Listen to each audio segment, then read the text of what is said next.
Hello guys, welcome to Fictional Vortex.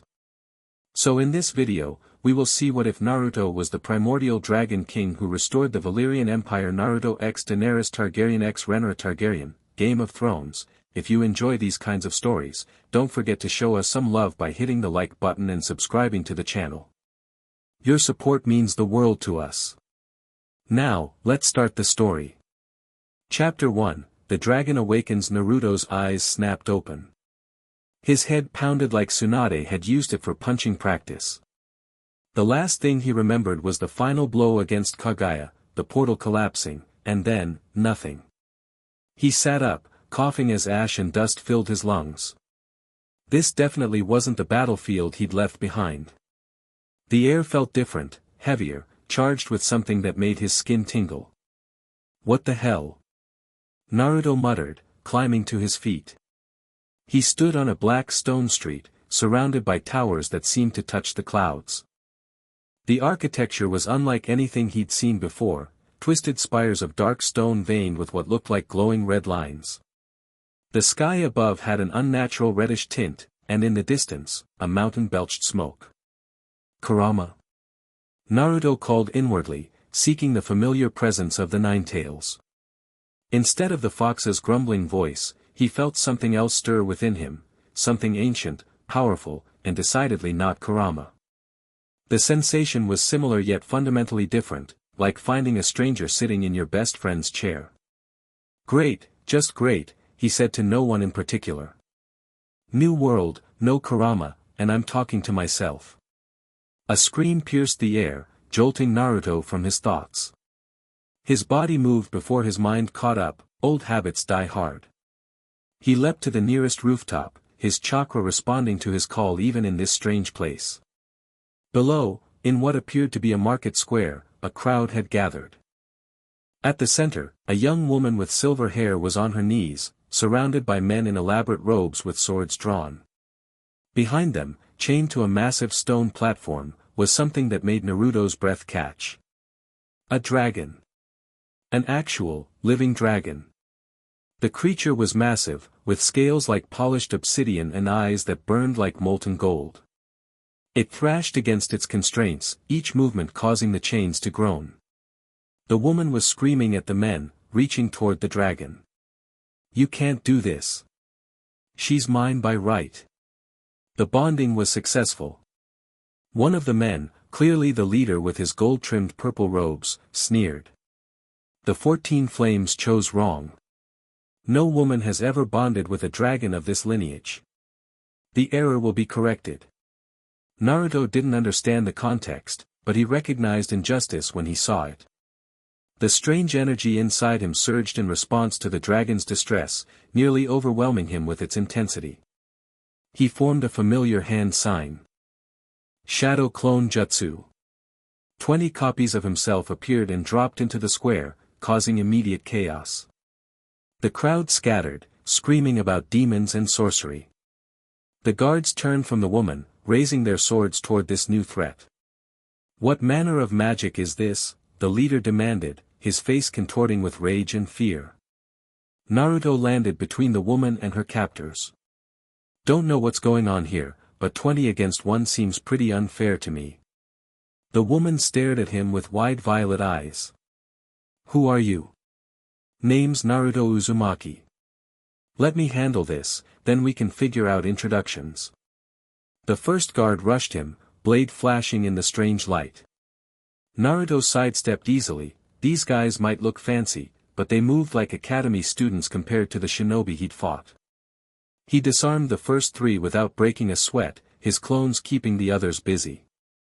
The leader backed away, shouting commands in a language Naruto didn't recognize before switching back. Seize him. He must be a foreign sorcerer. More guards poured into the square. Naruto grinned. This was familiar territory at least. But then the dragon roared, the sound shaking the very stones beneath their feet. The strange energy within Naruto resonated in response, building like pressure in a sealed container. His skin felt hot, too tight for his body.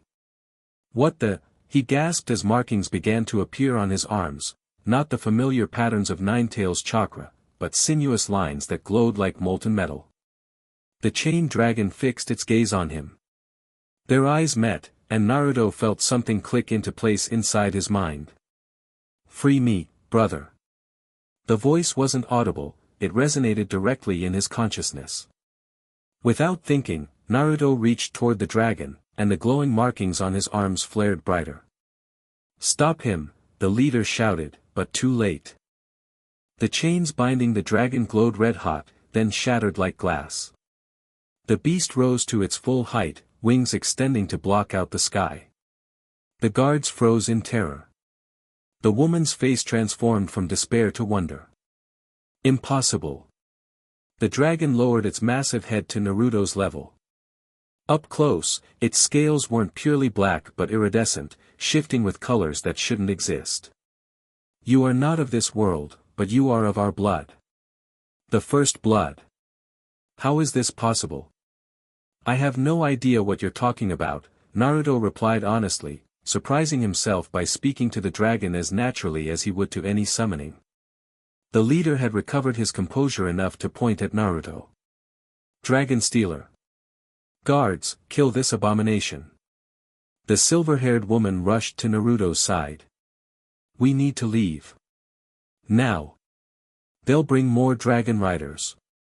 As if understanding the situation, the dragon lowered its shoulder.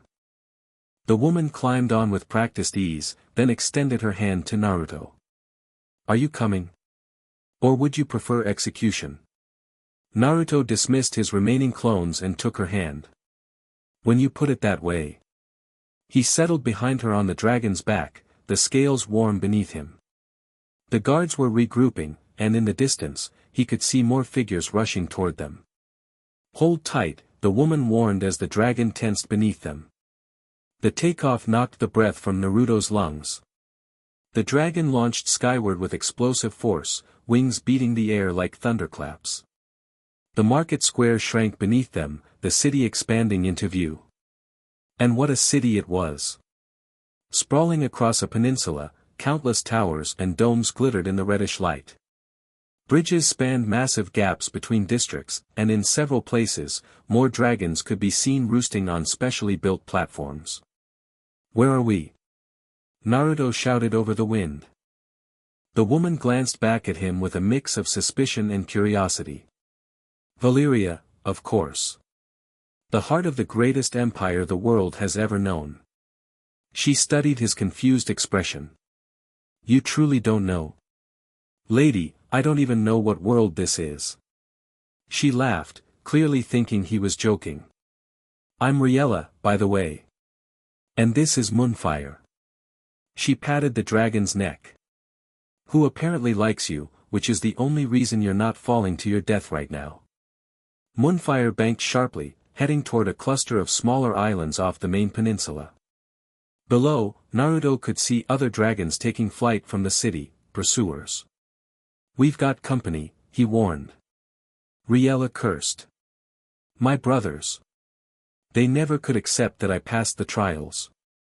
She leaned forward, whispering to Moonfire, who immediately dove toward a mountain range that rose from the surrounding sea. The sudden descent made Naruto's stomach lurch.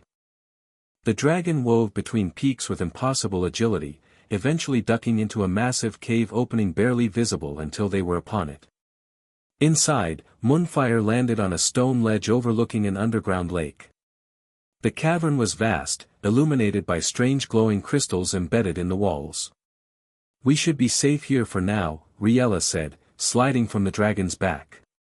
"This is one of the old lairs, abandoned centuries ago. My brothers don't know I discovered it." Naruto dismounted, his legs wobbling slightly.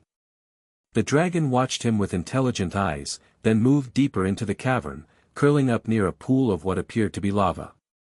"So," Rhaenyra crossed her arms, "explain yourself, stranger. What manner of sorcerer are you? How did you command Moonfire without a blood bond? And what are those markings?" She gestured to his arms, where the glowing lines were slowly fading. "I'm not a sorcerer. I'm a shinobi, a ninja. And honestly, I have no idea what's happening." Naruto sat on a rock, suddenly exhausted. I was in a battle, there was a portal, and I woke up here. Wherever here is.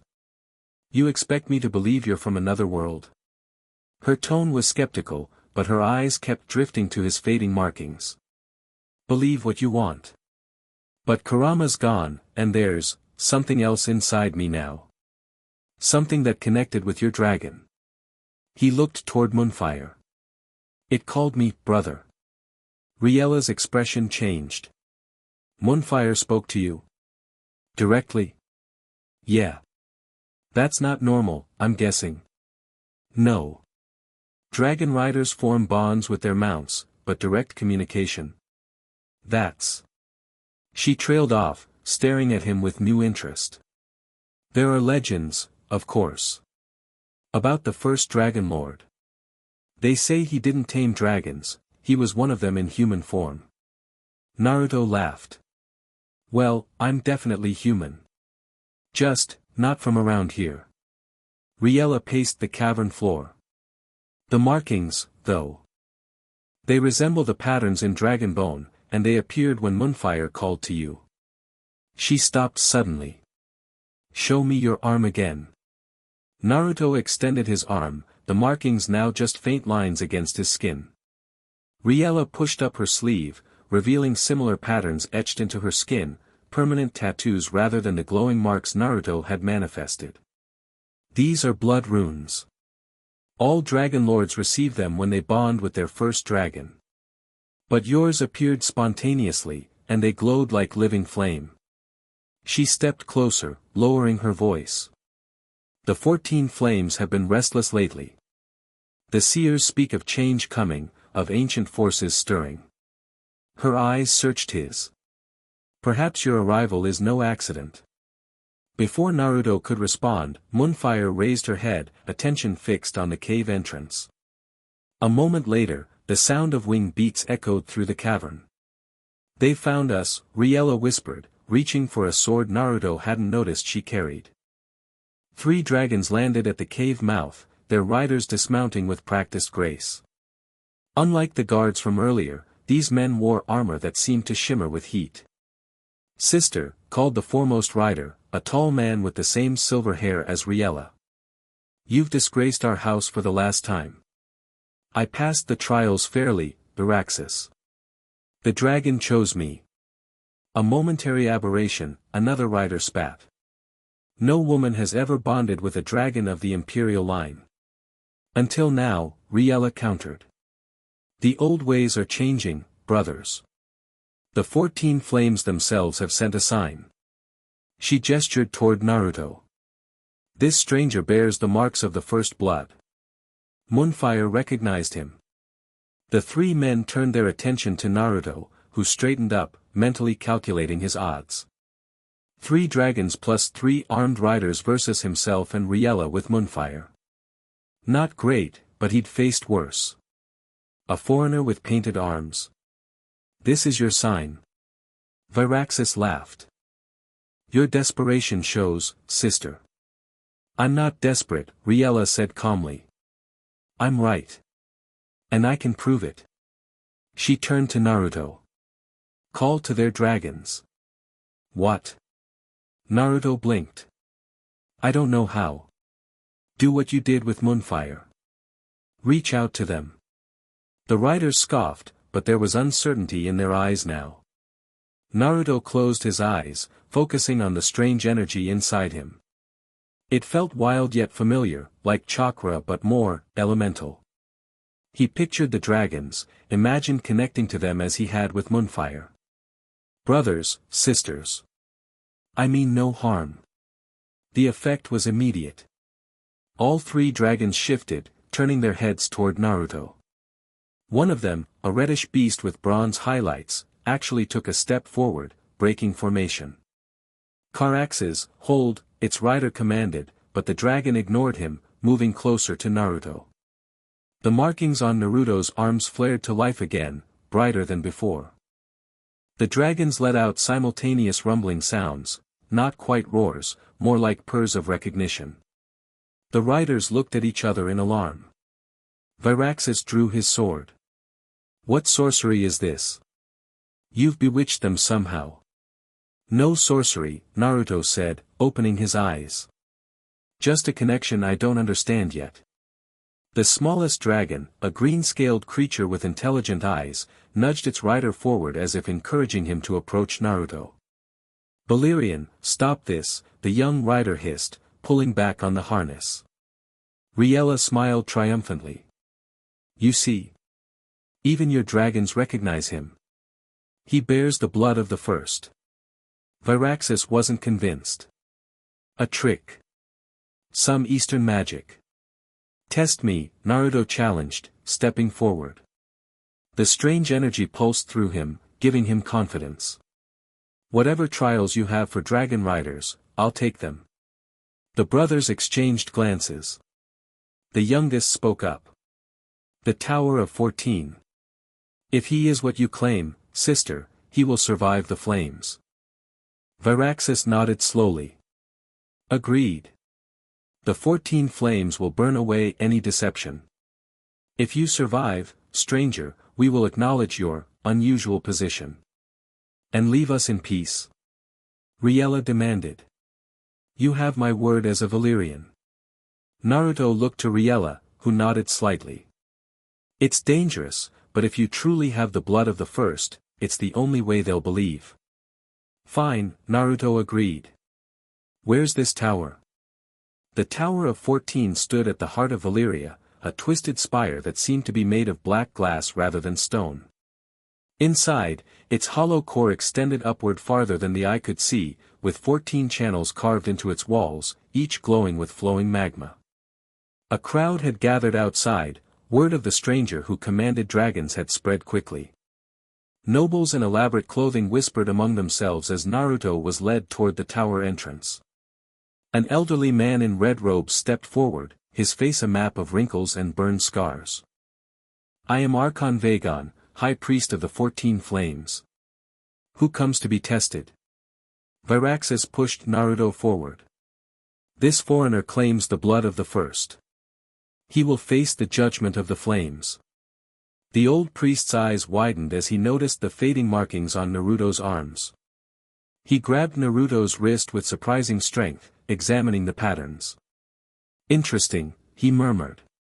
Very interesting. He released Naruto's arm and addressed the crowd. The trial will proceed.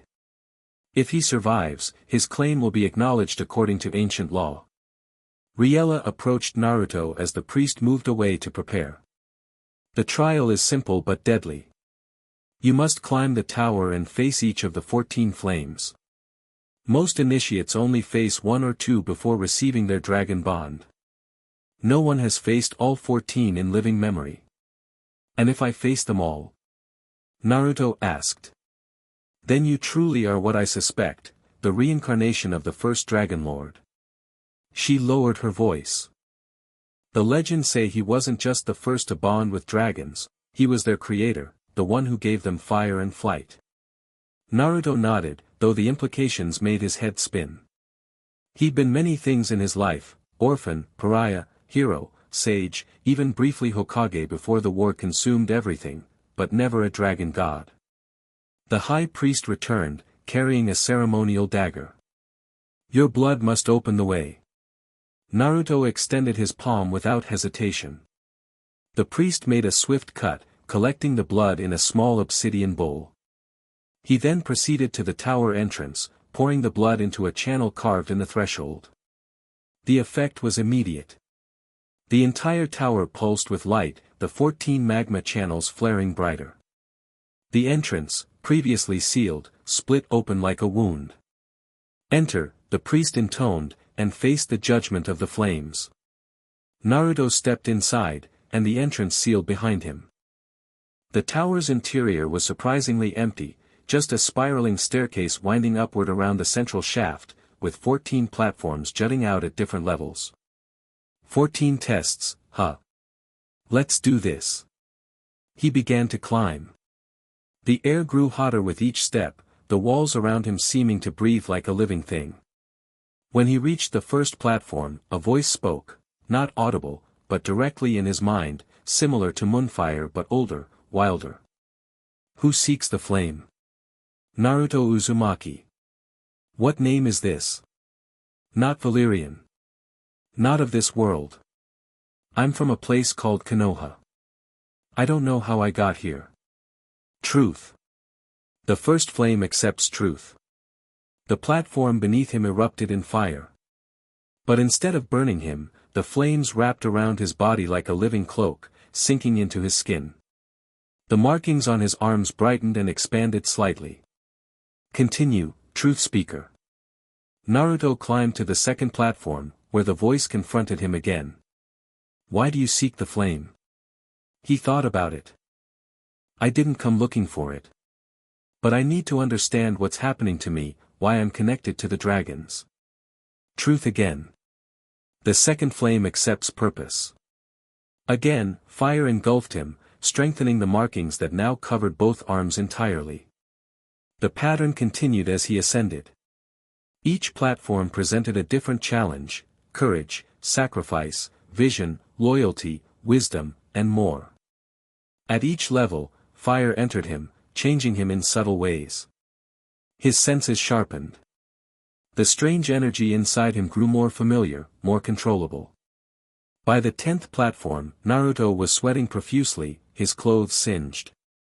The voice had grown louder, more impressed with each trial he passed. None have climbed so high in many generations. Turn back now with honor, and live. Not my style, Naruto grinned, continuing upward despite his exhaustion.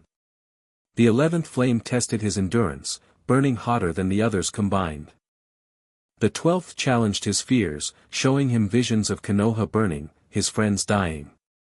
The 13th stripped away his defenses, laying bare every doubt and regret he'd ever harbored. Finally, Naruto reached the 14th platform, his body trembling with exhaustion and power. The markings now covered him from fingertips to shoulders, glowing like molten gold beneath his skin. The final flame tests your heart itself. Why should you receive our greatest gift? Naruto considered the question carefully. I didn't ask for this power.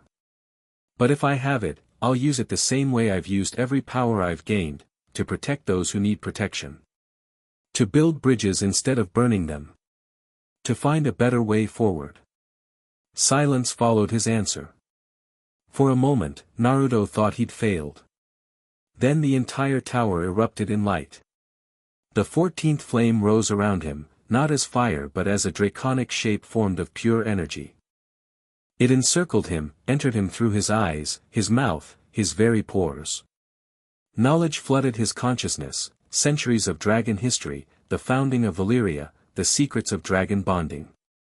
Memories that weren't his own, of flying over lands he'd never seen, of watching civilizations rise and fall like waves on a shore. When the flame subsided, Naruto stood transformed. The markings covered his entire upper body now, pulsing with inner light. His eyes, when he caught a glimpse of them in the reflective surface of the tower wall, had changed, still blue, but with vertical pupils like a dragon's. The tower entrance reopened, and Naruto descended on shaky legs. When he emerged, the gathered crowd gasped collectively. Even Valyrian took a step back. The high priest dropped to his knees. The 14 have spoken. The first returns to us in our hour of need. Rhaenyra pushed through the crowd. You survived all 14. That's impossible. Apparently not, Naruto said, his voice raspier than before. Valyrian approached cautiously. What does this mean, priest? The old man rose shakily to his feet. It means the prophecies were true. The dragon returns to flesh when the doom approaches. He turned to Naruto with reverent eyes. The 14 flames grow unstable. Our mages report disturbances in the deep places. You have returned to warn us, to save us. I don't know about prophecies, Naruto said, but something bad is definitely coming. I can feel it. And he could, a trembling deep beneath the earth, a pressure building that reminded him of a paper bomb about to explode. The crowd broke into frenzied discussion. Rhaenyra took Naruto's arm, guiding him away from the commotion. "You need rest. And we need to talk about what this means."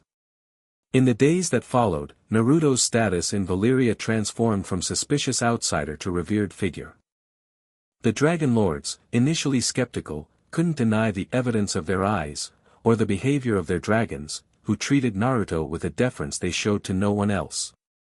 Rhaenyra became his guide to Valyrian culture, explaining the complex social hierarchy, the magic-based economy, and the empire's vast territorial holdings. "We control everything from the Rhoyne to Karth," she explained as they walked through the Grand Archives, a building filled with thousands of scrolls. 40 families rule the freehold, each with their dragon riders, but 5 houses hold the most power. "And yours is one of them?" Naruto asked. "House Targaryen?" "No." She smiled wryly. "We're respected but minor. Or we were, until my bonding with Moonfire raised eyebrows." An imperial dragon choosing a woman from a lesser house broke several traditions at once. Naruto had spent his free time experimenting with his new abilities. The energy inside him, Dragon Chakra, he'd started calling it, responded differently than regular chakra. It was more elemental, more tied to his emotions, but incredibly powerful when properly channeled. He'd also learned to communicate with all dragons now, not just Moonfire. The knowledge imparted by the 14 Flames had given him insights into their language and psychology.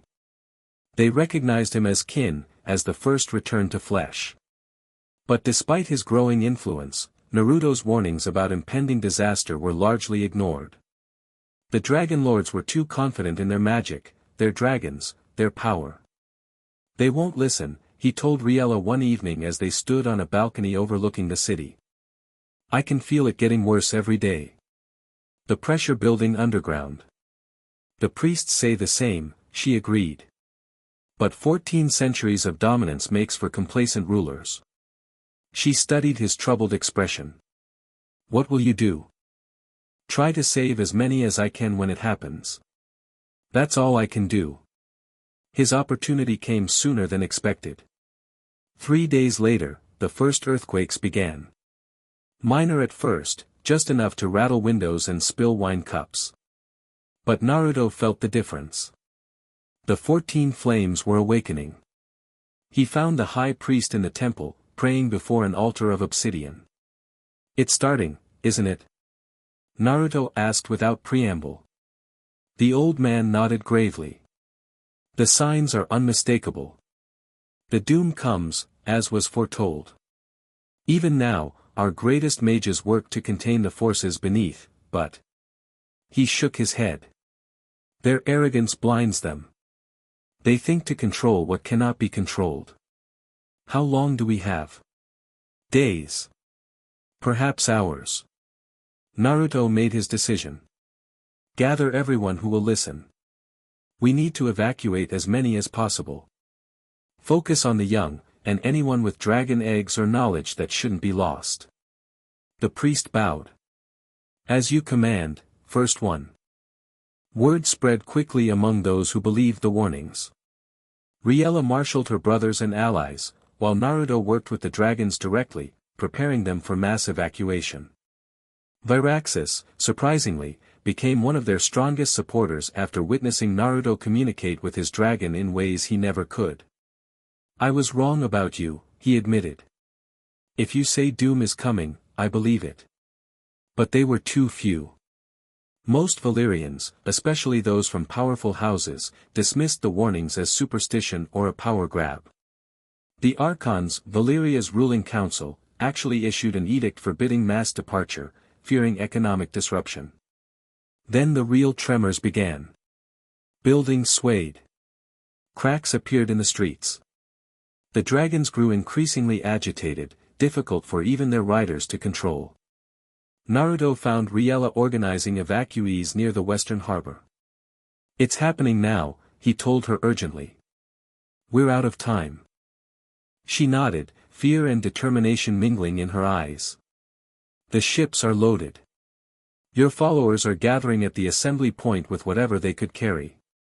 My brothers have secured as many dragon eggs as they could find." "Good. Get everyone moving. I'm going to try something that might buy us time. Her hand caught his arm. What are you planning? Something reckless. He grinned, though the expression didn't reach his eyes. My specialty. Before she could protest, he leapt upward, channeling dragon chakra to his feet to run vertically up the nearest tower. From the highest point in the city, he could see the mountains that surrounded Valyria, the 14 flames, all now leaking smoke and ash. Naruto formed a series of hand signs, combining his shinobi techniques with his new dragon powers. His markings blazed with light as he slammed his palms into the tower roof. Dragon Sage Art, Suppression Barrier. Energy pulsed outward from his position, forming a massive dome of translucent power that encompassed the entire city. The ground continued to shake, but less violently. It won't hold long, but maybe long enough. He maintained the barrier through sheer force of will, sweat pouring down his face as the pressure beneath the ground fought against his restraints. In the harbor below, ships were departing, loaded with refugees. Dragons flew overhead, carrying additional evacuees. Minutes stretched into an hour, then 2. Naruto's strength was failing, the barrier flickering. Then Rhaenyra appeared beside him on the tower, Moonfire landing nearby. That's everyone who would come, she reported. About 2,000, plus 43 dragons and 67 eggs. Good. Naruto's voice was strained. You should go. I'll hold it as long as I can. And leave you here to die. Not a chance. She placed her hands on his shoulders. Release the barrier. We'll fly out together. The decision was made for them. With a sound like the world splitting apart, one of the 14 flames erupted violently, sending a column of fire miles into the sky. The others quickly followed, the eruptions cascading around the peninsula. Naruto's barrier shattered under the onslaught. He staggered, nearly falling from the tower. Rhaenyra caught him, dragging him toward Moonfire. Go, she shouted over the apocalyptic roar. Now. They barely made it onto the dragon's back before the tower itself began to collapse.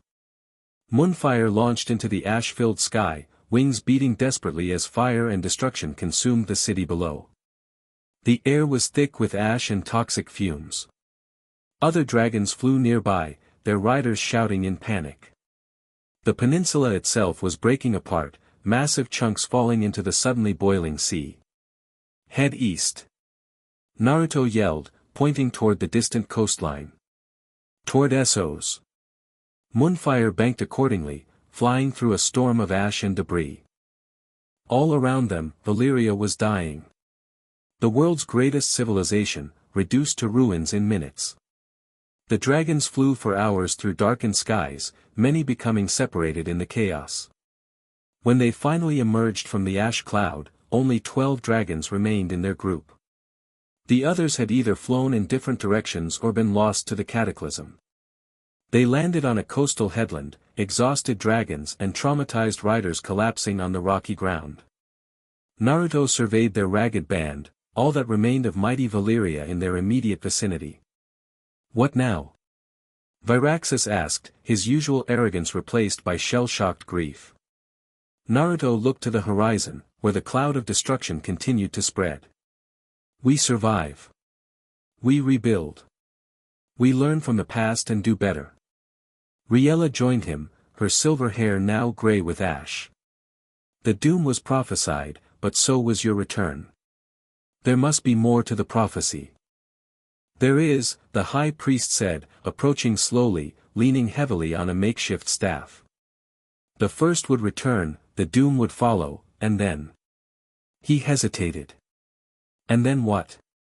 Naruto pressed. A long sleep, until the dragons sing again. The prophecy says the first will sleep and wake 3 times. 3 lives to guide the blood of Valyria. Naruto felt a chill that had nothing to do with the evening air. I'm supposed to sleep. For how long? Until you're needed again. The magic is already working within you. Can you not feel it? Now that the priest mentioned it, Naruto did feel strange, heavy, as if gravity were pulling harder on him than everyone else. The dragon magic preserved you across worlds, the priest explained.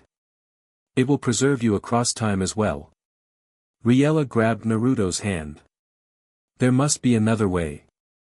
But Naruto could feel the magic taking hold, an inexorable force drawing him towards something like the stasis he'd experienced between dimensions.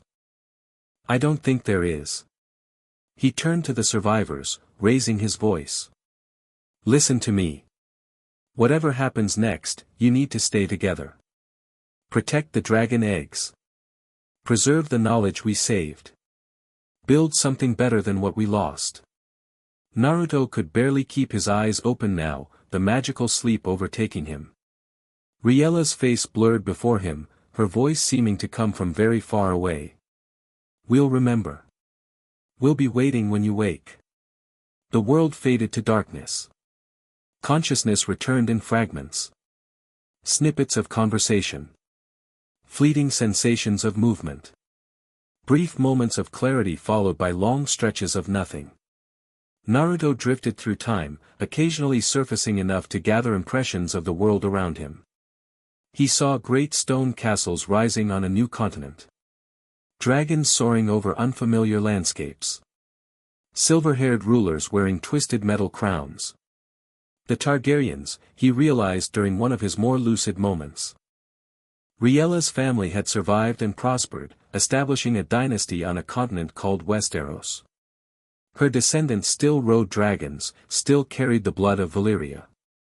He sensed conflicts, triumphs, tragedies, all flowing past like a river around the stone of his semi-consciousness. He was being preserved, carried forward by devoted followers who remembered the prophecy, waiting for the time when he would be needed again. Then, more abruptly than he expected, Naruto awakened fully.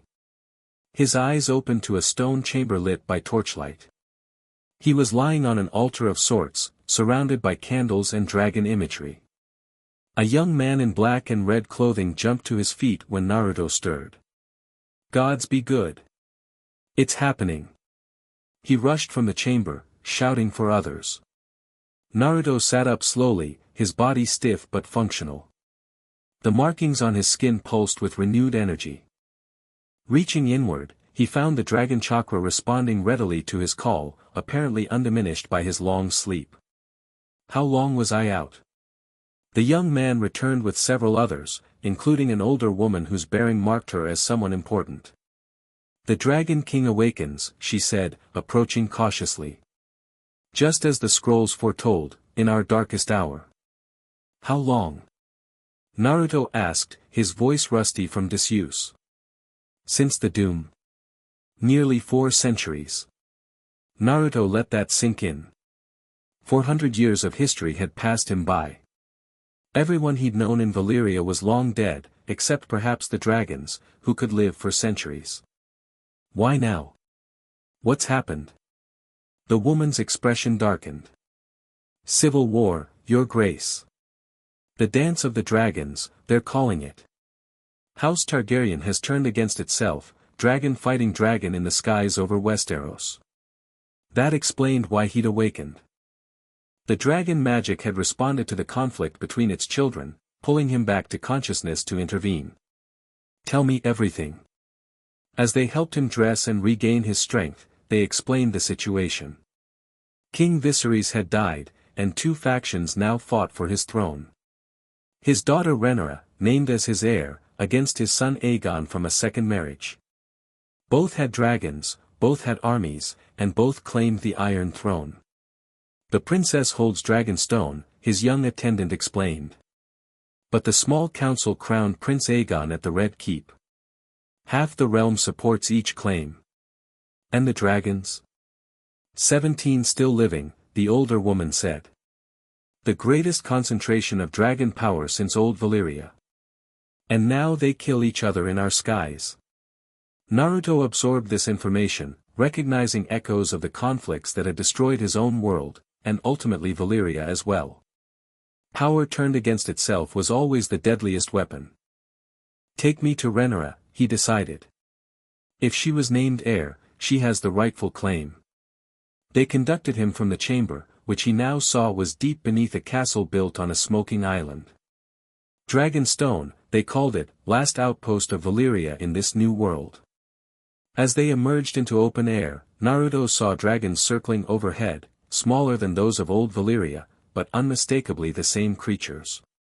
They sensed him immediately, breaking formation to fly closer, calling out in their ancient language. The first returns. The king awakens. The castle courtyard quickly filled with people, all staring in wonder as the dragons responded to Naruto's presence. He reached out with his dragon chakra, greeting them silently, learning their names and bloodlines. One dragon, larger than the others, landed directly in the courtyard, causing a panic among the soldiers and servants. Black scales with red markings along her crest, she lowered her head to Naruto's level. Syrax, she introduced herself. Mount of the queen who should be. Take me to her, Naruto said aloud. Without waiting for permission, he approached Syrax, who lowered her shoulder in invitation. The courtyard erupted in shocked exclamations as Naruto mounted the dragon that was famously loyal only to Princess Rhaenyra. Your Grace, called the older woman who had greeted him. The princess doesn't know of your awakening. She may not understand, then I'll explain, Naruto replied as Syrax tensed beneath him. After 400 years, it's time the Targaryens remembered who they are, and who I am. The dragon launched skyward, carrying him toward his second life in this strange world, and the woman who would shape it alongside him. High above the smoking island, with the wind in his face and dragon fire warming his veins, Naruto felt truly awake for the first time since arriving in this world. The past was gone, but the future, his future, had just begun.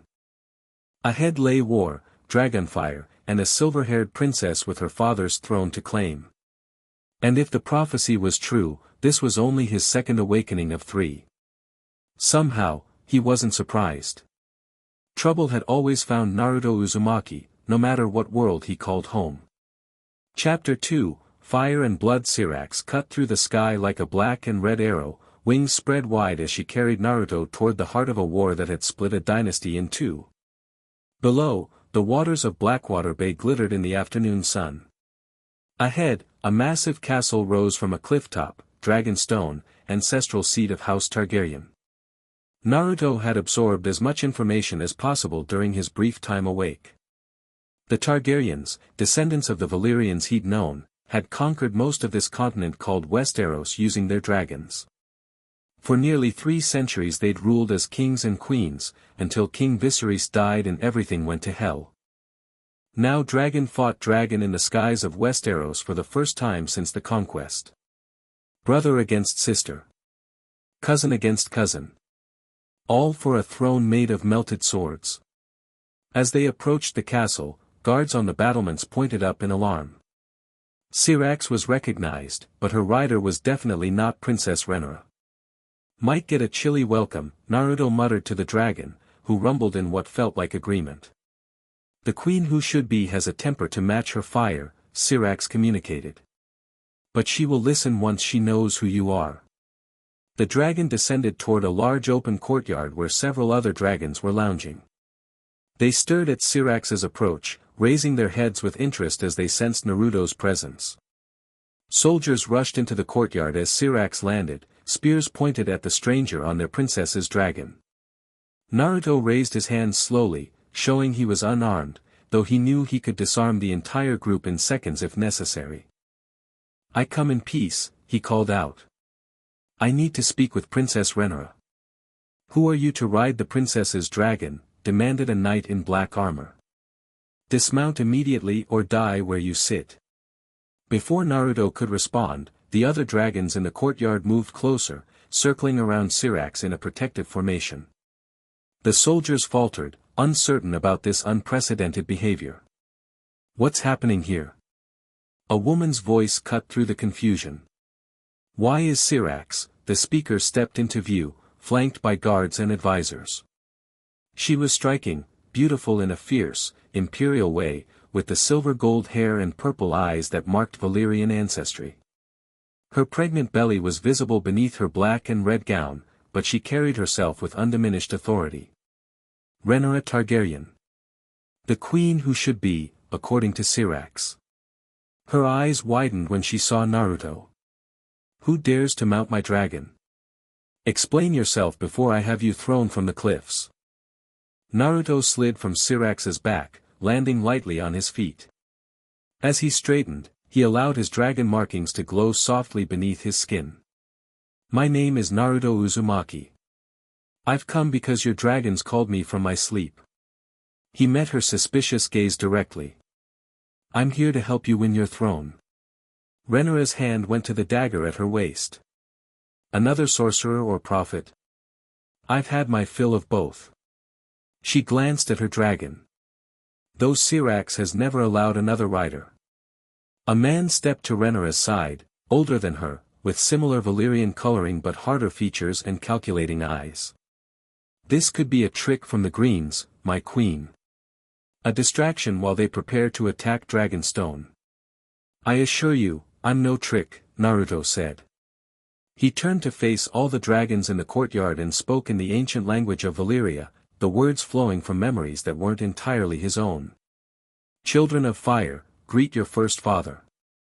Every dragon in the courtyard, even those bonded to other riders, lowered their heads in acknowledgement. A sound like distant thunder rolled from their throats, a draconic greeting that shook the very stones beneath their feet. Rhaenyra's face showed shock for the first time. How did you, Your Grace? An elderly maester hurried forward, clutching scrolls. The signs. The prophecy speaks of this, when dragon fights dragon, the first one returns. What prophecy? The hard-eyed man demanded. Ancient Valyrian texts, my prince.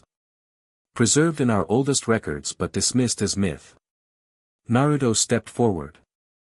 I've been sleeping beneath this castle for centuries, waiting for the time when dragons would need me again. That time is now. Rhaenyra studied him, skepticism battling with the evidence before her eyes. Come with me. We'll speak privately. She glanced at the man beside her. Demon, join us. The rest of you, return to your posts. They led Naruto into the fortress known as Dragonstone, through corridors carved to resemble dragons, past doors emblazoned with the three-headed dragon sigil of House Targaryen. The castle itself seemed to recognize him, the dragon carving somehow following his movement, stone eyes tracking his progress. In a chamber dominated by a massive carved table shaped like the continent of Westeros, Rhaenyra dismissed her remaining attendants and turned to face Naruto. Speak plainly. What are you? I'm the first Dragon Lord. The one who bonded with dragons in Valyria before your ancestors existed. Naruto flexed his hand, allowing the markings to glow brighter. I've been in a magical stasis since the Doom, awakening only when dragons face extinction. He's clearly mad, Demon said, though his hand remained on his sword hilt. Mad, yet Syrax accepted him. Rhaenyra paced the length of the table, running her fingers across the carved landscapes. My dragon has thrown men to their deaths for merely approaching without me present. Because she knows who I am. All dragons do. Naruto stepped to the table, pointing to an area east of Westeros. Valyria was here, before the Doom. I tried to save it, but I was too late. I helped your ancestors escape, the Targaryens and a few other families. The maester cleared his throat. Your Grace, the oldest Targaryen records do speak of a figure called the Dragon King who guided our ancestors from Valyria before the Doom. Most believe it to be legend, but the dragons recognize him, Rhaenyra finished. She faced Naruto directly. Say I believe you. Why wake now? Why come to me? Because dragons are killing each other in your war. The magic that preserves me responds to that threat. Naruto met her gaze steadily. And I came to you because you're the rightful heir. The one your father chose. That struck a chord. Rhaenyra's expression softened slightly. At least you recognize the truth of my claim. She glanced at Demon, then back to Naruto. What can you offer my cause that my dragons and armies cannot? I can help you connect with your dragons in ways no Targaryen has managed since Valyria fell.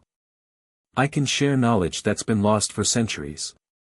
And, he formed a shadow clone with a puff of smoke, causing everyone in the room to jump back. I have abilities your enemies won't expect.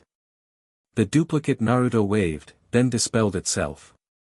Demon's sword was halfway from its scabbard. What sorcery is this? Not sorcery. Where I come from, we call it ninjutsu.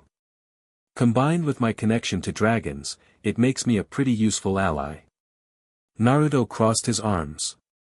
So, do we have a deal? I help you claim your throne, and in return, you work with me to protect the dragons from extinction. Rhaenyra and Demon exchanged a long look, some silent communication passing between them. My brother has dragons too, Rhaenyra said finally. Why not offer your services to him? Because the dragons themselves told me you're the rightful queen. And I tend to trust them on matters of succession. A small smile touched Rhaenyra's lips. A wise policy. She straightened, one hand resting on her swollen belly. Very well, Dragon King. Prove your worth to my cause, and you'll have your place at my council. Demon looked far from convinced. Your Grace, the dragons have accepted him, Demon. For now, so shall we. Her tone left no room for argument. Show our guest to suitable quarters. We'll speak more at the War Council this evening. The council chamber buzzed with tense conversation as Rhaenyra's supporters debated strategy. Naruto observed from his position near the wall, noting the factions and tensions among her advisors. Daemon Targaryen, Rhaenyra's uncle and husband, clearly commanded the military aspects of her campaign. Her sons from her first marriage, Jacaerys and Lucerys, were just boys but participated in the council as dragon riders. Various lords from houses loyal to Rhaenyra filled the remaining seats. Aegon's forces grow stronger in King's Landing, Lord Valyrian reported, his sea-green cloak rippling as he gestured to the map. The city watch has declared for him, and ravens bring word that Storm's End may soon follow. Jacaerys, the older of Rhaenyra's sons, leaned forward. Mother, let me fly to the Vale and the north. Lady Arryn and Lord Stark supported grandfather. They'll support you too if asked directly. It's too dangerous, Rhaenyra replied. Aemond and Vhagar could be patrolling those routes. Not if I go with him, Naruto spoke up for the first time. All eyes turned to him. Demons narrowed with suspicion. And what protection could you offer against the largest living dragon in Westeros? Instead of answering directly, Naruto approached the map table. You're thinking conventionally. Dragon versus dragon. But there are other ways to travel undetected. He looked at Jacaerys. How well can you and your dragon mask your presence? Vermax is young but fast, the boy replied, curiosity overriding his initial wariness. We could fly high above the clouds. Or we could not fly at all for part of the journey, Naruto suggested. Dragons can swim. Most riders don't know this because they've never tried. But if we approach from the sea rather than the air? Rhaenyra leaned forward with interest. Continue. Aegon's forces are watching the skies. They're not watching the waves. Naruto traced a route on the map. We can fly low over the water to here, then swim the dragons along the coastline before emerging where no one expects us. Dragons can swim. Lord Valyrian looked skeptical. In all my years at sea, I've never seen such a thing. They rarely need to. But they can. Naruto smiled slightly. They are not just creatures of air and fire, but water too. It's a skill they've forgotten, but I can help them remember. Demon slammed his hand on the table. This is absurd. We can't risk the prince on some ancient swimming lesson from a stranger. Actually, the maester interjected, there are obscure texts that mention Valyrian dragonlords using water approaches during their early conquests. It's considered apocryphal, but... Rhaenyra studied the map thoughtfully. If it works, we could bypass Aegon's patrols entirely. And if it doesn't, you lose your heir to drowning, Demon countered. I'll demonstrate first, Naruto offered. With any dragon willing to try. Then you can decide. Rhaenyra nodded. A demonstration seems prudent. Tomorrow at dawn. The council continued discussing other matters, supply lines, defensive preparations, intelligence from King's Landing. Naruto noted how Rhaenyra listened more than she spoke, weighing options carefully before making decisions. Despite her pregnant condition, her mind was sharp, her will unbending. As the meeting concluded, Rhaenyra gestured for Naruto to remain. When the chamber had emptied except for them, she approached him directly. My husband doesn't trust you. I noticed. Smart man. A hint of a smile touched her lips. Demon has survived this long by suspecting everyone. But I need to know, can you truly deliver what you promise? The fate of my dynasty rests on this war. Naruto met her gaze. I can. And I will. The dragons are the last remnant of old Valyria, and you're the last ruler who might protect them properly. I have to help you. She studied him, violet eyes assessing. You're unlike anyone I've encountered. I get that a lot. This time she did smile, brief but genuine. The demonstration tomorrow. Be convincing. I need my council united behind my decisions. Yes, Your Grace. She turned to leave, then paused. And Naruto? If you betray me, all the dragon magic in the world won't save you. I'll find a way to end you permanently. He bowed slightly. I'd expect nothing less from a queen. Dawn broke over Dragonstone in shades of orange and gold. A small gathering had assembled on the beach below the castle, Rhaenyra and her council, there to witness Naruto's demonstration. The castle's youngest dragon, a blue-green creature named Malaise, had been chosen for the demonstration. Her rider, Rhaenyra's cousin Rhaenys, stood with arms crossed, clearly skeptical. Malaise doesn't like water, Rhaenys warned as Naruto approached. She won't even fly in heavy rain if she can avoid it. Most dragons have forgotten their connection to water, Naruto explained, removing his outer garments until he wore only light trousers. The dragon markings across his torso were fully visible now, drawing curious stares. But the memory remains in their blood. He approached Malaise slowly, speaking in the ancient Valyrian dragon tongue.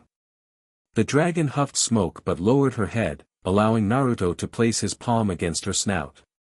You remember the old ways, don't you? Before your ancestors crossed the sea. The dragon's eyes, copper-colored and intelligent, fixed on him. The memories are distant, first father. I'll help you remember. Naruto channeled his dragon chakra, the markings on his skin glowing as energy flowed from him to Malaise. He wasn't forcing the dragon to obey, merely awakening instincts long dormant. What's he doing to her? Rhaenys asked, concern edging her voice. He's communicating, Rhaenyra replied, fascination evident in her tone. Like no dragon handler I've ever seen. Malaise suddenly moved, pushing past Naruto toward the water's edge. She extended one wing, then the other, testing their movement. Then, to the astonishment of all watching, she waded into the sea until the water reached her chest. Naruto followed, diving cleanly into a wave and swimming to the dragon's side. Come deeper, he called to Malaise. Remember how your ancestors hunted sea serpents in the smoking sea. The dragon moved forward until only her head and the ridge of her back remained above water. Then, with a powerful thrust of her wings used as paddles, she submerged completely, her long neck and tail propelling her through the water with surprising grace. Gasps and exclamations erupted from the shore. Naruto dove beneath the surface, swimming alongside the dragon, who seemed to be rediscovering an ancient joy. They resurfaced 50 yards offshore, Malaise blowing steam from her nostrils in what could only be described as draconic laughter. By the 7, Lord Valyrian murmured. I'd never have believed it if I hadn't seen it with my own eyes. Rhaenys was already wading into the surf, calling to her dragon. Malaise swam back to shore with powerful strokes, Naruto riding comfortably on her neck. She remembers now, he told Rhaenys as they reached the shallows. The knowledge was always there, buried in her instincts. Could all dragons do this? Jacaerys asked, excitement playing on his young face. With practice, yes. It's not their preferred element, but they're more versatile than most riders realize. Naruto climbed down from Malaise, who shook herself, sending water spraying in all directions. Your mission to the Vale and North can proceed as I suggested. Rhaenyra approached, visibly impressed despite her efforts to maintain royal composure. It seems the Dragon King has proven his worth today. Jacaerys, you'll depart tomorrow at first light. Naruto will accompany you.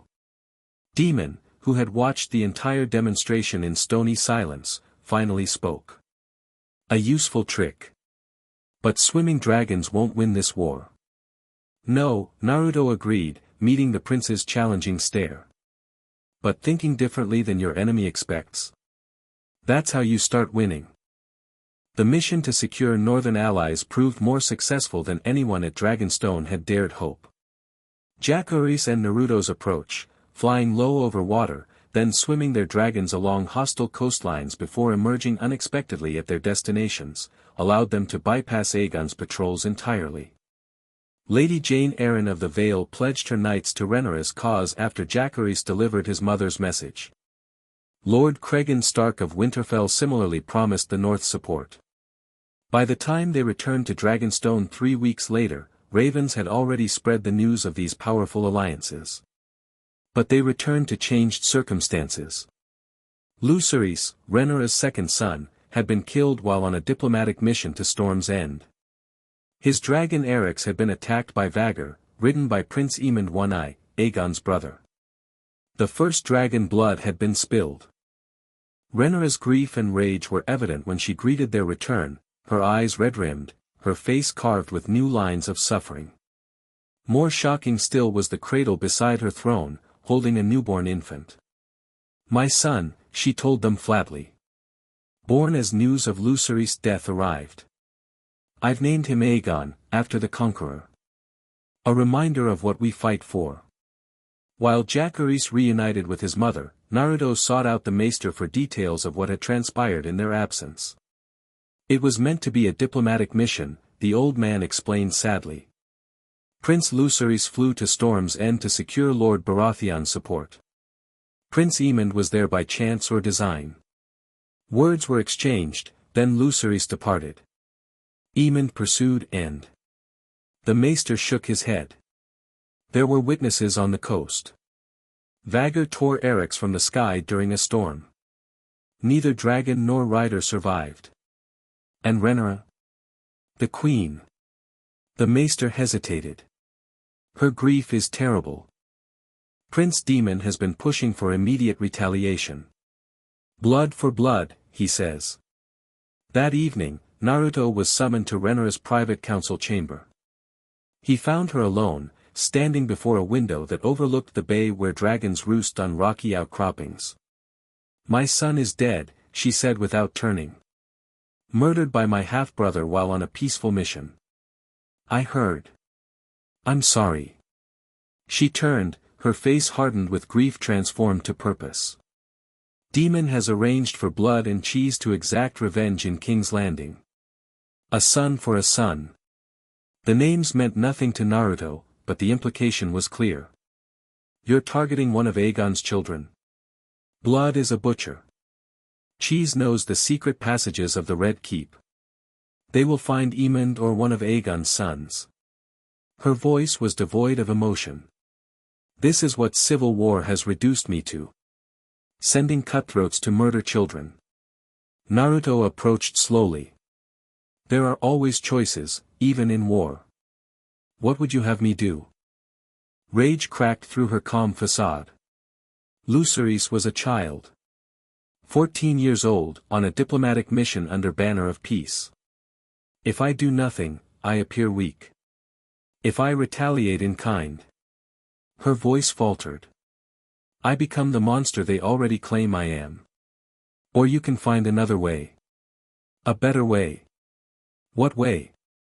Direct challenge. Call out Aemond yourself. Not to kill him, but to face justice under ancient Valyrian law. Naruto's mind worked quickly, drawing on the knowledge imparted by the 14 flames.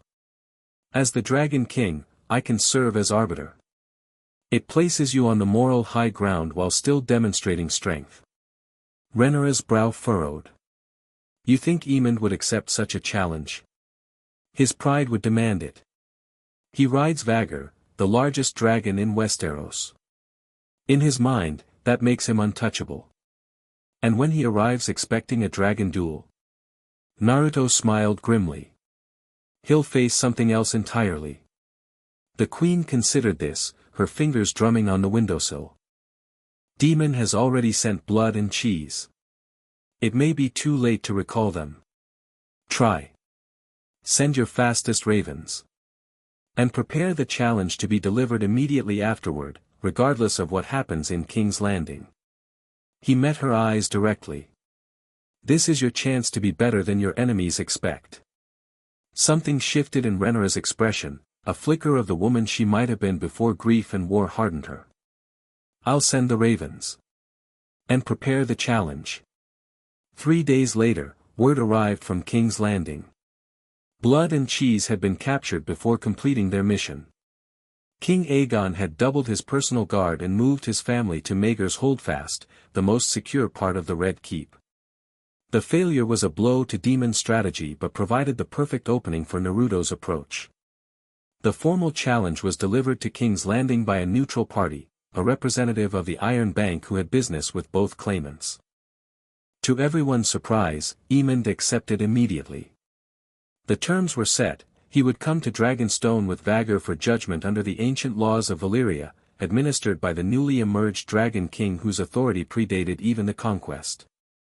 He's too eager, Demon warned when the acceptance arrived. It must be a trap. Possibly, Rhaenyra agreed. But his rashness has always been his weakness. He believes Vagar makes him invincible.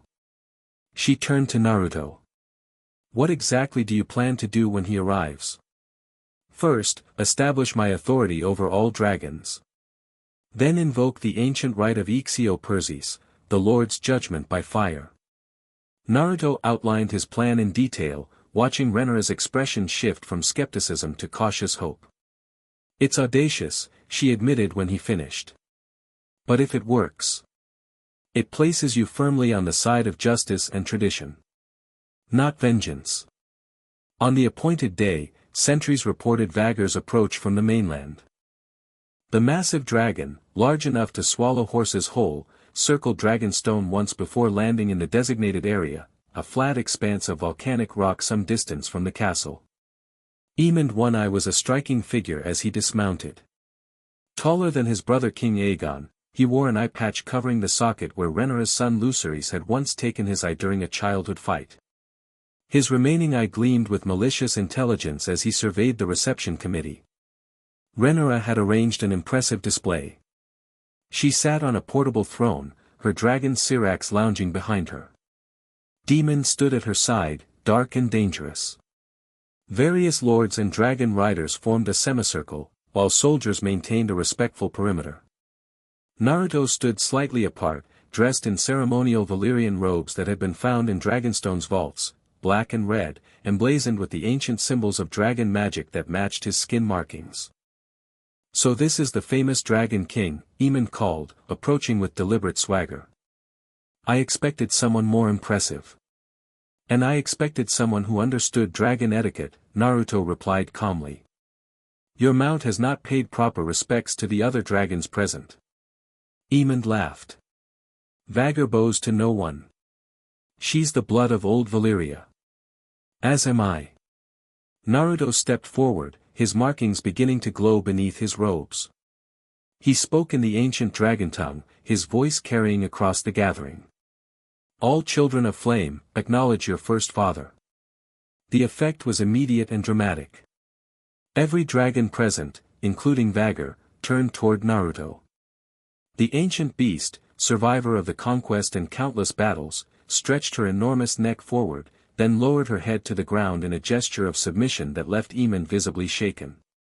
What sorcery is this? He demanded, his hand going to his sword. Not sorcery. Recognition. Naruto approached Vagar without fear, placing his hand on the dragon's massive snout. She remembers what you never knew. The hierarchy of the dragons. Eamon's confidence faltered as his dragon continued to show deference to this stranger. Vagar, to me. The dragon did not move. Prince Aemon, Naruto announced formally, addressing not just the prince but all assembled. You are called to answer for the death of Prince Lucerys Valyrian and his dragon Eryx. Under the ancient laws of Valyria, the killing of a dragon and rider during a peaceful mission is a crime against dragonkind itself. What court has jurisdiction here? Aemon sneered, recovering some of his bravado. My brother sits the Iron Throne. A throne younger than any dragon present, Naruto replied. This judgment comes from an authority that predates your family's arrival in Westeros. The judgment of Ixio Perses. Murmurs rippled through the crowd. Most knew only fragments of Valyrian lore, but the ceremony carried weight simply by its antiquity. The judgment is simple, Naruto continued. You will state your case to the dragons themselves. If you speak truth and acted justly, you will emerge unscathed. If you lie or killed unjustly. He let the implication hang. Aemon's face darkened. I refuse to participate in this mummer's farce. You accepted the challenge and terms when you came here, Rhaenyra spoke for the first time. Or does your courage fail when Vagar cannot fight your battles? The barb struck home. Aemon's pride would not allow such a challenge to go unanswered. Fine. Let's proceed with this judgment.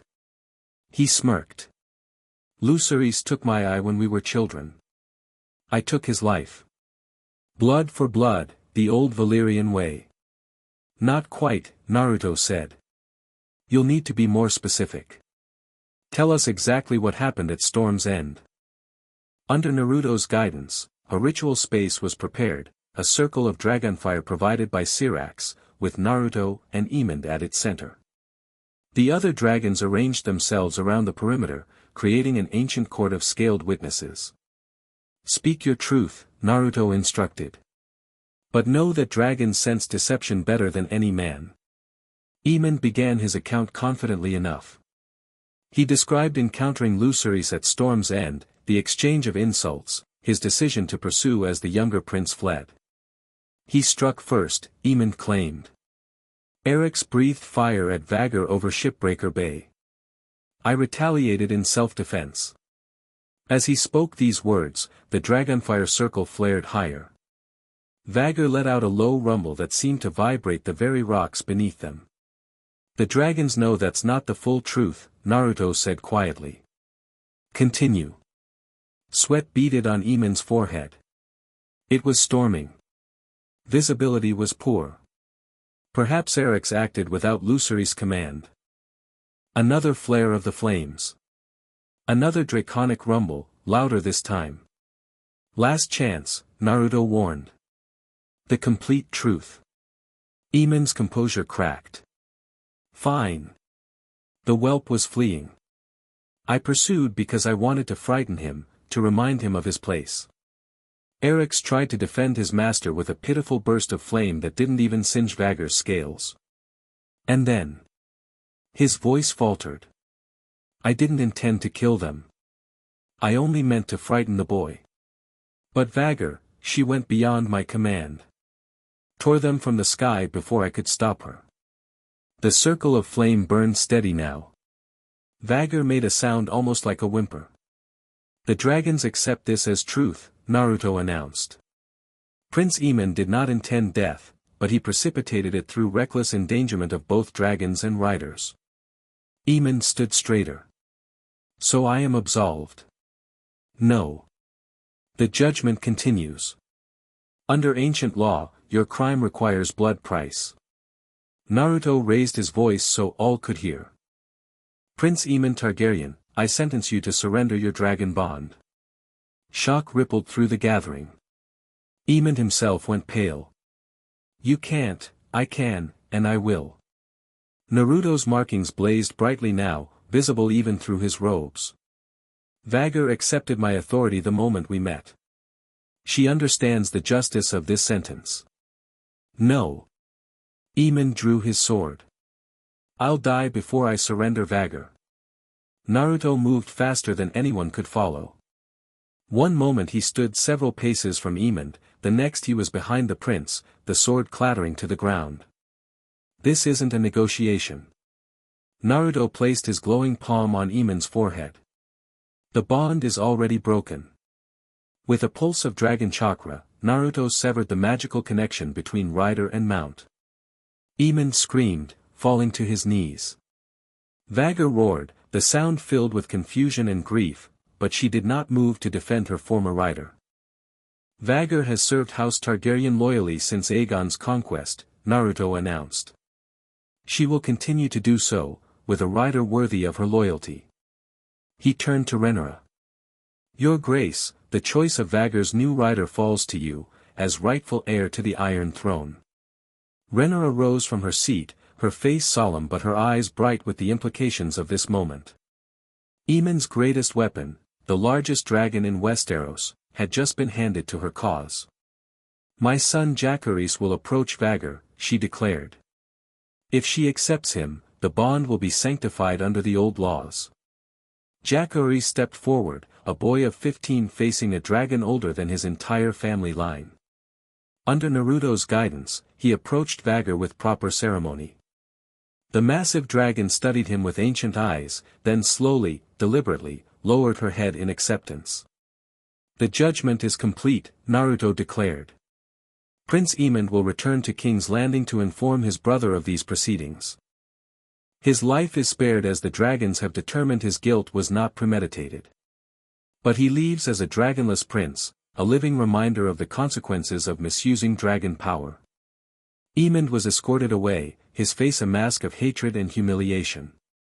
A ship would return him to the mainland, while Vagar remained on Dragonstone with her new rider.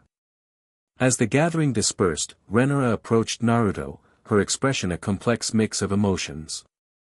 You've shifted the balance of this war dramatically, she said quietly. Not with violence, but with justice that even my enemies will struggle to dispute. That was the intention. She studied him with new respect. Who are you really, Naruto Uzumaki? Not just the Dragon King of legend, but the man beneath the title. He considered the question. Someone who's seen too many wars fought for the wrong reasons. Someone trying to find a better way. And have you found a better way? I'm working on it, he replied with a small smile. One dragon at a time. News of the Ixiopurses and its outcome spread throughout the 7 kingdoms like wildfire. Reactions varied widely.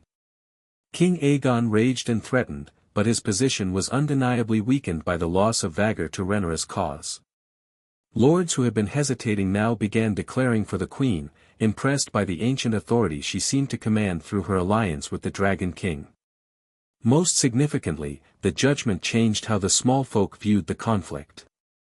Stories of the Dragon King's justice transformed Rhaenyra from usurper to rightful queen upholding ancient traditions. The tide of popular opinion began to shift in her favor. In the weeks that followed, Naruto worked closely with Rhaenyra's dragon riders, teaching them techniques long forgotten since the fall of Valyria. Jacaerys trained extensively with Vagar, forming a bond that grew stronger daily. The young prince proved an apt pupil, absorbing Naruto's lessons on dragon psychology and the subtler aspects of the bond. The key is partnership, not control, Naruto explained as they stood on Dragonstone's windy cliffs, watching Vagar and Vermax, Jacaerys' first dragon, interact. Dragons choose their riders as much as riders choose them. But you can control all dragons, Jacaerys noted. I saw how they responded to you at the judgment. That's different. I don't control them, I remind them of what they are, where they came from. Naruto extended his arm, displaying the glowing markings. These aren't just decorative.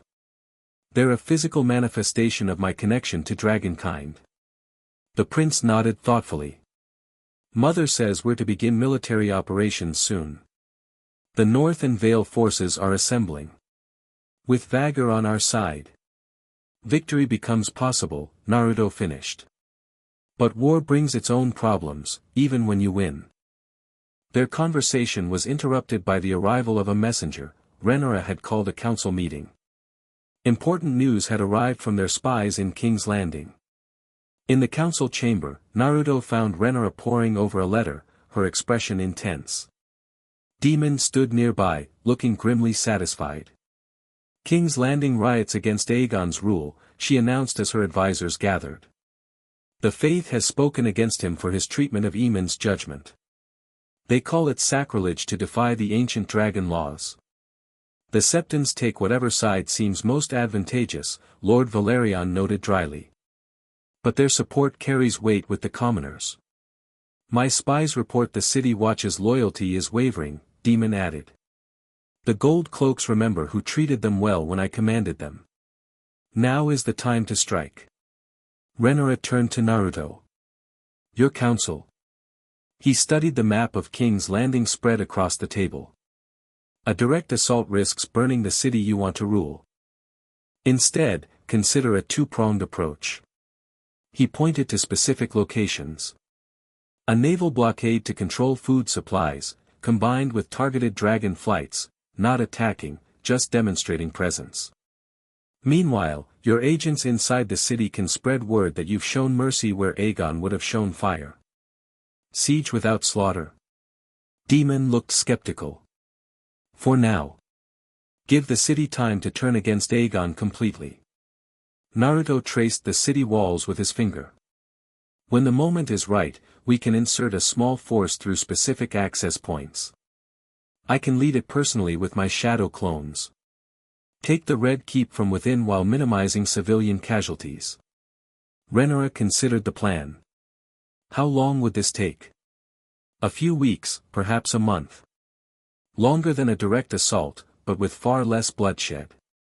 A month gives Aegon time to gather more forces, Daemon objected. From where? Naruto countered. His supporters are wavering after Aemon's humiliation. The Reach is divided. Storm's End regrets their involvement after seeing what happened to Aemon. His position weakens daily while yours strengthens. The debate continued, strategies refined and contingencies planned. Eventually, Rhaenyra made her decision. We'll implement Naruto's plan, with one modification. Daemon will lead our naval forces in the blockade. Jacaerys and I will conduct the dragon flights over the city. She looked around the table. If King's Landing surrenders without destruction, it strengthens my claim as a ruler who protects rather than burns. As the council dispersed, Rhaenyra asked Naruto to remain behind. When they were alone, she sank into a chair, fatigue momentarily visible on her face. This plan of yours, it's unlike any strategy Daemon would devise. He's a warrior. He sees direct solutions. And you? I've been both warrior and leader. I've seen what happens when cities burn. Naruto sat across from her. The throne you gain by minimal bloodshed is more secure than one taken with maximum force. She studied him with curious eyes. You speak as someone who has ruled. I have. Not a kingdom like yours, but a hidden village in my world. We called the leader Hokage. I held the position briefly before everything changed. What kind of leader were you? Naruto smiled wryly. An idealistic one. I believed in building bridges where others saw only walls. It worked, sometimes. Other times. He shrugged. War has a way of complicating even the simplest ideals. Yet you still believe in those ideals. It wasn't a question. I have to. Otherwise, what's the point of any of this? He gestured to encompass the castle, the war, their entire situation. Rhaenyra was silent for a long moment. My father believed I could rule justly. Sometimes I wonder if he overestimated me. He saw something in you worth believing in. And you? What do you see when you look at me, Dragon King? There was something vulnerable in her question, despite her regal bearing. I see someone trying to balance what is right with what is necessary. That's the hardest balance to strike. Naruto met her gaze directly. And I see someone who might actually manage it, with the right support. Something shifted in her expression, a softening, a moment of connection beyond queen and advisor. But it passed quickly as she straightened in her chair. Then let us prove my father right, and your ideals possible. She rose. The blockade begins tomorrow. The plan progressed better than even Naruto had predicted. King's Landing, already stressed by wartime shortages, felt the blockade immediately. Demon's fleet controlled the bay, preventing supply ships from reaching the city. Meanwhile, Rhaenyra and Jacaerys conducted daily dragon flights over the capital, sometimes with Vhagar, whose massive shadow falling across the Red Keep sent an unmistakable message. Inside the city, dissent grew. Aegon's decision to double the bread price to fund his war effort triggered riots in Flea Bottom.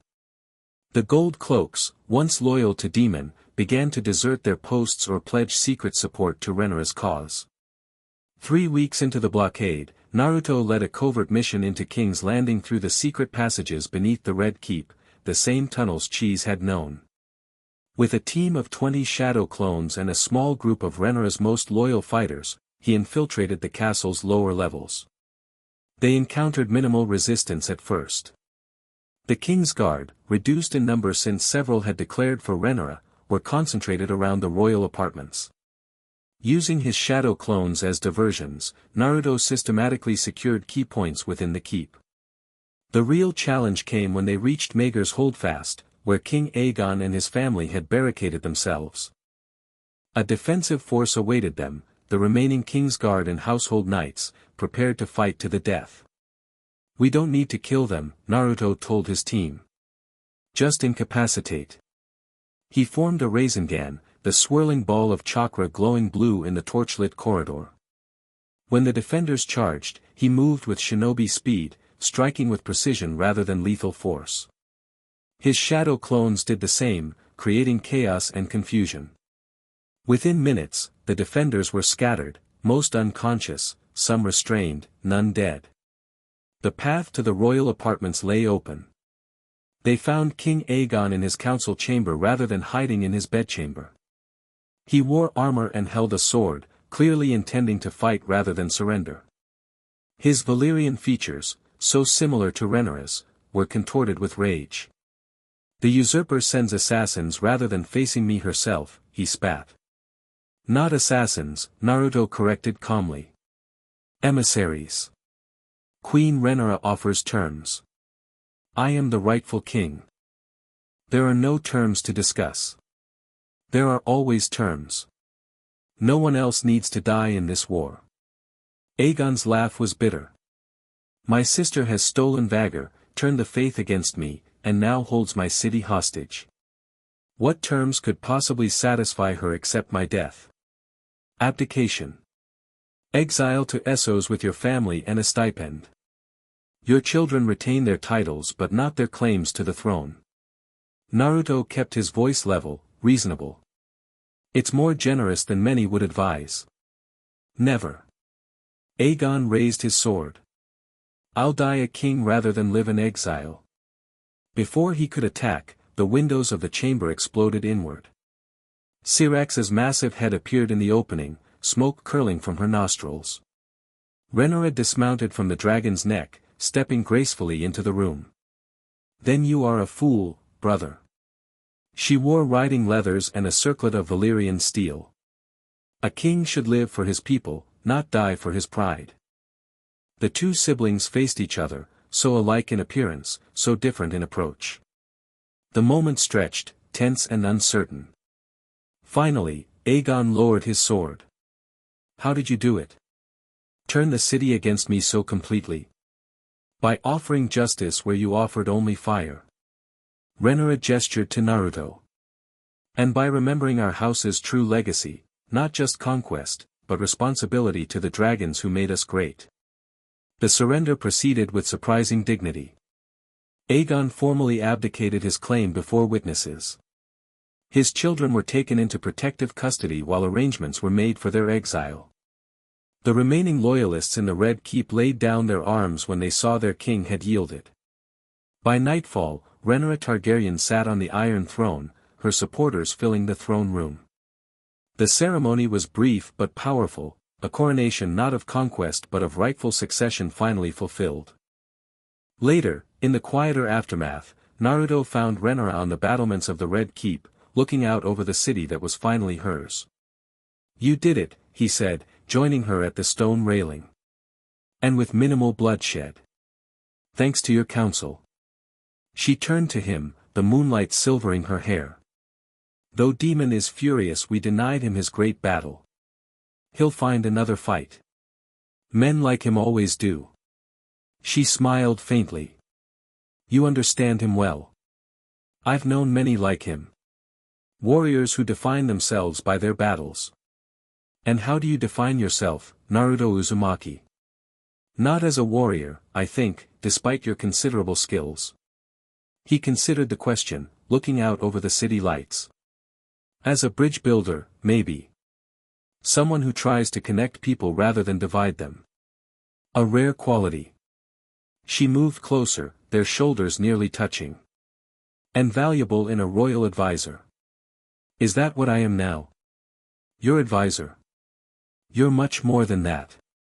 Her voice softened. "You're the reason I sit on the Iron Throne tonight instead of feeding my enemies to dragon fire. You've helped me become the queen my father believed I could be." The moment between them felt charged, personal in a way their previous interactions had not been.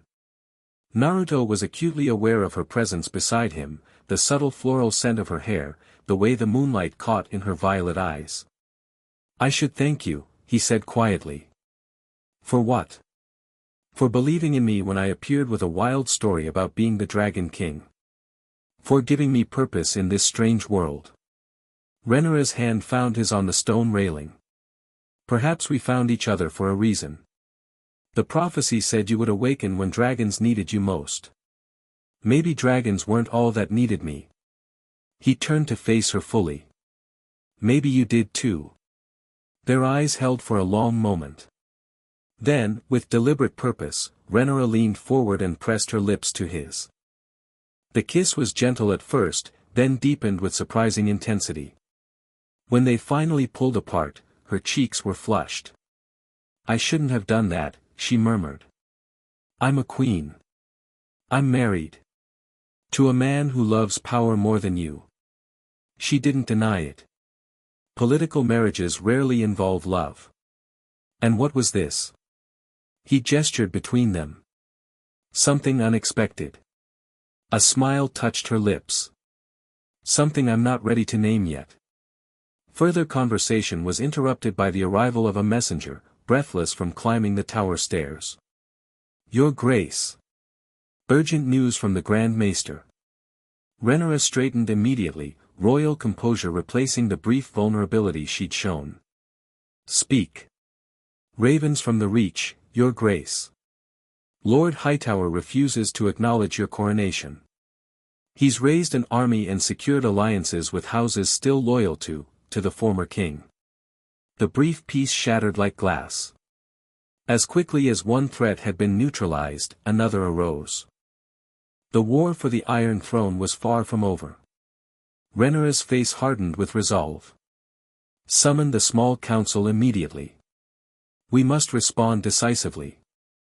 As she swept away with the messenger, she glanced back at Naruto, something unspoken passing between them.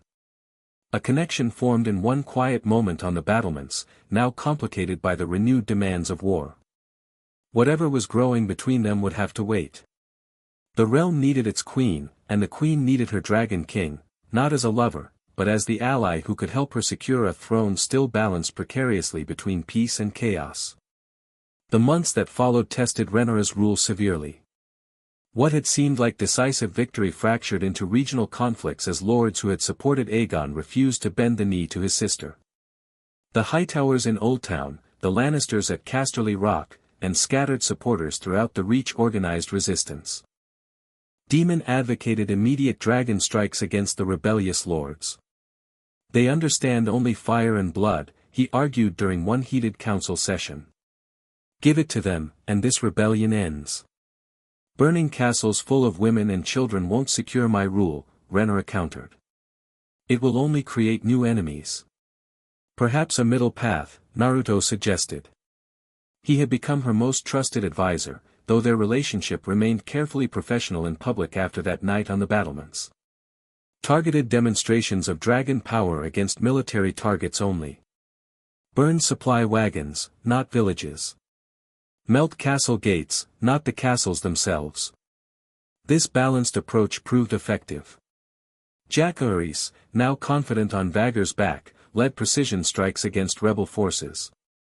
Rhaenyra herself occasionally joined these missions, earning respect even from her enemies for facing danger personally rather than merely commanding from safety.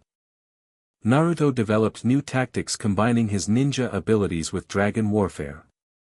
Using shadow clones as scouts and coordinators, he enabled dragon riders to strike with unprecedented precision. He trained a select group of the Queen's guards in basic chakra control, creating an elite force capable of supporting dragon operations from the ground. Gradually, the rebellion weakened. Lords who had declared for Aegon began negotiating terms of surrender, impressed by Rhaenyra's combination of strength and restraint. The former king, now in comfortable exile in Pentos, sent word formally releasing his supporters from their oaths. By the first anniversary of Rhaenyra's coronation, the Seven Kingdoms had largely accepted her rule. A grand celebration was planned in King's Landing to mark the occasion and officially end the civil war known now as the Dance of Dragons. The night before the celebration, Naruto found himself summoned to the Queen's private solar.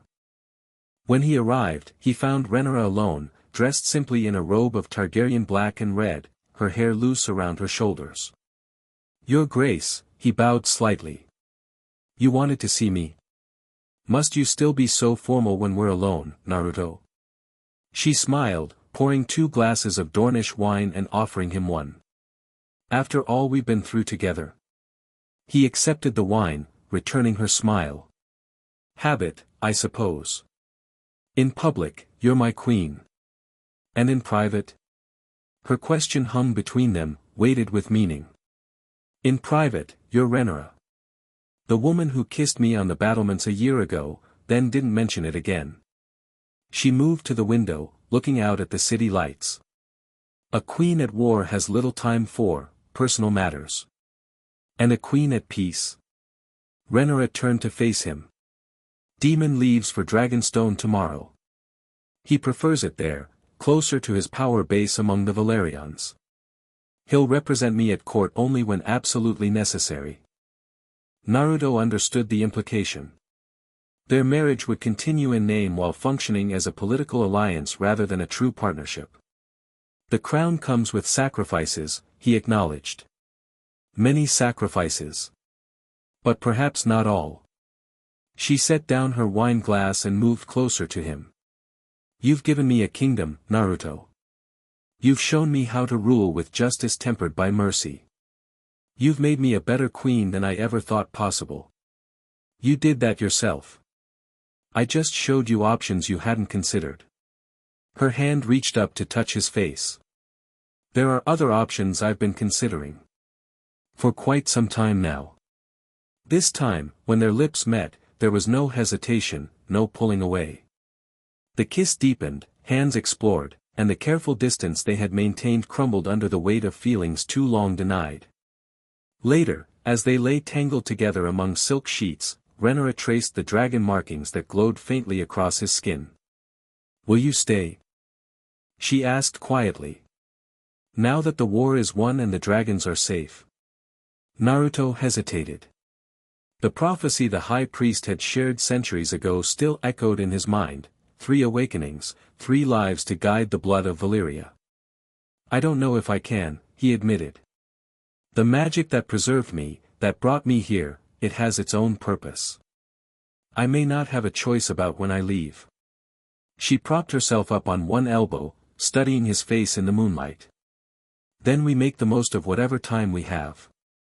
Is that wise? You're a queen with a dynasty to protect. A dynasty that exists because of you." She smiled. "Besides, Targaryens have never been known for conventional choices in matters of the heart. The celebration the next day was everything Rhaenyra had planned, a spectacular display of pageantry designed to unite the realm behind her rule. Dragons flew in formation over the city, now a symbol of stability rather than terror.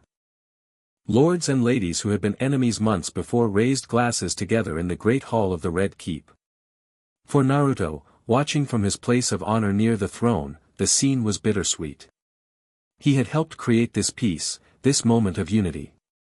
But he could already feel the ancient magic stirring within him, responding to the fading of the threat to dragonkind. His time in this awakening was growing short. The next 2 years were the happiest of Rhaenyra's reign. With the realm at peace, she implemented reforms that strengthened royal authority while improving conditions for the small folk. Taxes were standardized, justice made more consistent, and trade flourished under the stability of her rule. Naruto remained her closest advisor and, in private, much more. Their relationship, though discreet, was the worst-kept secret in the Red Keep. Demon, true to his nature, spent most of his time on Dragonstone or exploring the Stepstones, content with the power and freedom his position afforded him without the burden of daily rule. Together, Naruto and Rhaenyra established a new tradition, the Council of Dragons, where all dragon riders gathered twice yearly to discuss matters pertaining to their mounts. Under Naruto's guidance, they rediscovered breeding techniques lost since Valyria's fall, ensuring the dragons' numbers would grow rather than diminish. But shadows lingered at the edges of their happiness. Naruto's episodes of weakness became more frequent, moments when the ancient magic pulled at him, trying to return him to the stasis that had preserved him for centuries. "It's getting worse," he confessed to Rhaenyra one night as they lay together in her chambers. "I can fight it for now, but eventually." She tightened her arms around him. "There must be something we can do. Some magic, some ritual. I've searched the oldest texts in your libraries. Nothing addresses this specifically." He kissed her forehead. "The prophecy said 3 awakenings. This is only the second. Then where will you go when?" She couldn't finish the question. "Back to sleep. Until dragons need me again." She was silent for a long moment. "And if I need you? If I call to you?" "I don't know if it works that way." He stroked her silver hair. "But I'll try to hear you. I promise." The crisis, when it came, arrived without warning. A ship from Essos docked in King's Landing carrying something not seen in centuries, a Valyrian sorcerer, one of the few who had survived the doom by fleeing to the Shadowlands beyond Ass-High. He came bearing gifts for the Dragon Queen, ancient texts, Valyrian artifacts, and honeyed words about restoring the glory of the freehold. Rhaenyra received him cautiously, mindful of Naruto's warnings about Valyria's darker practices. "He claims to have found ways to enhance dragon power," she told Naruto after the audience. "Rituals that could make our dragons grow larger, live longer." At what cost?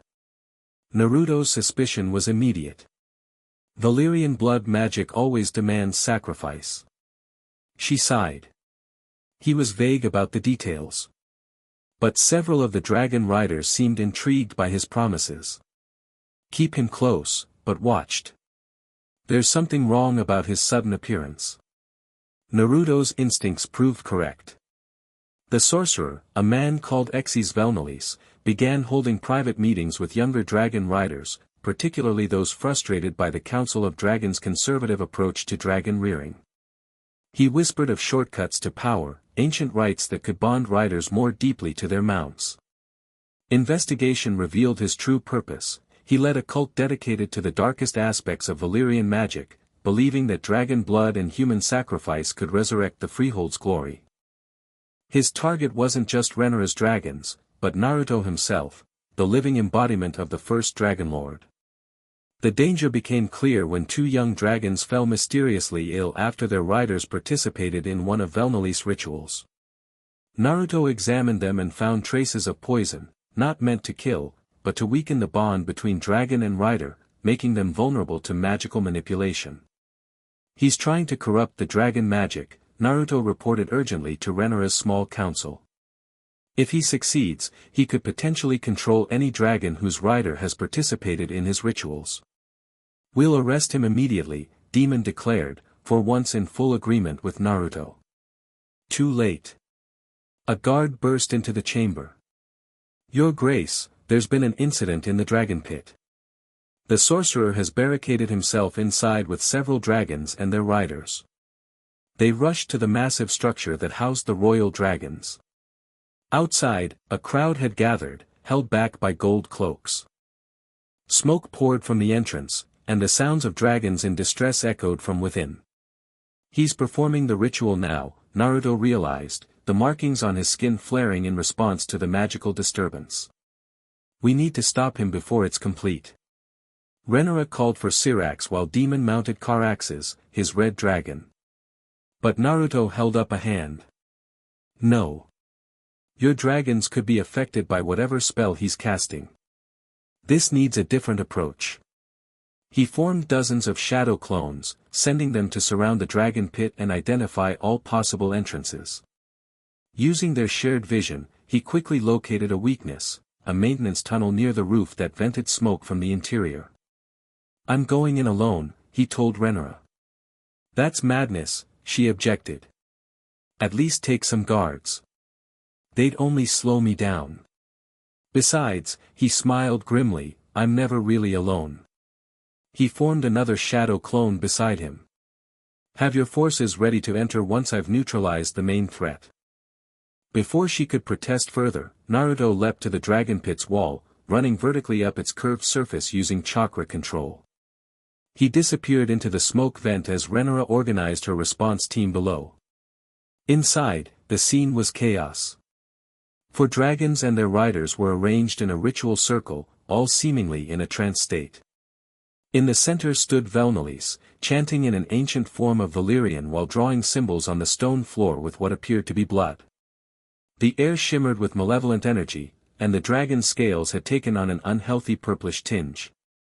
Naruto created more shadow clones, positioning them strategically around the chamber. The sorcerer sensed his presence immediately, looking up with eyes that glowed an unnatural violet. "The first one comes," he intoned, switching to the common tongue. As was foretold. "Whatever you're doing, it stops now," Naruto called down from his position in the rafters. Valyrian smiled, revealing teeth filed to points. "On the contrary. Your arrival completes the ritual. The blood of the first must be added to the circle." He made a sudden gesture, and the entranced dragon riders drew daggers simultaneously. The dragons themselves turned their gaze to Naruto, their eyes clouded with the same purple glow as their masters. "You've enslaved them," Naruto realized with horror. "Corrupted the bond." "Improved it," the sorcerer corrected. "As the ancient Valyrians did before the weaklings stopped the practice. Dragons were meant to be weapons, not companions." The dragons attacked on his command, breathing fire toward Naruto's position. His shadow clones dispersed, creating confusion as they engaged the enthralled riders. Naruto himself dropped to the floor, directly facing Valyrian. "You know nothing about dragons," he said, his markings glowing brighter as he channeled his dragon chakra. "They were never meant to be slaves." He spoke in the ancient dragon tongue, his voice resonating with power that made the stones vibrate. "Children of flame, remember yourselves. Break these false bonds." The dragons shuddered, caught between Naruto's call and Valyrian's spell. The sorcerer snarled, slashing his own palm and flinging blood toward Naruto. "Blood calls to blood, first one. Your power will feed mine." The droplets of blood transformed mid-air into needle-like projectiles, glowing with magical energy. Naruto dodged most but felt several pierce his skin. Immediately, he sensed foreign magic entering his system, trying to corrupt the dragon chakra within him.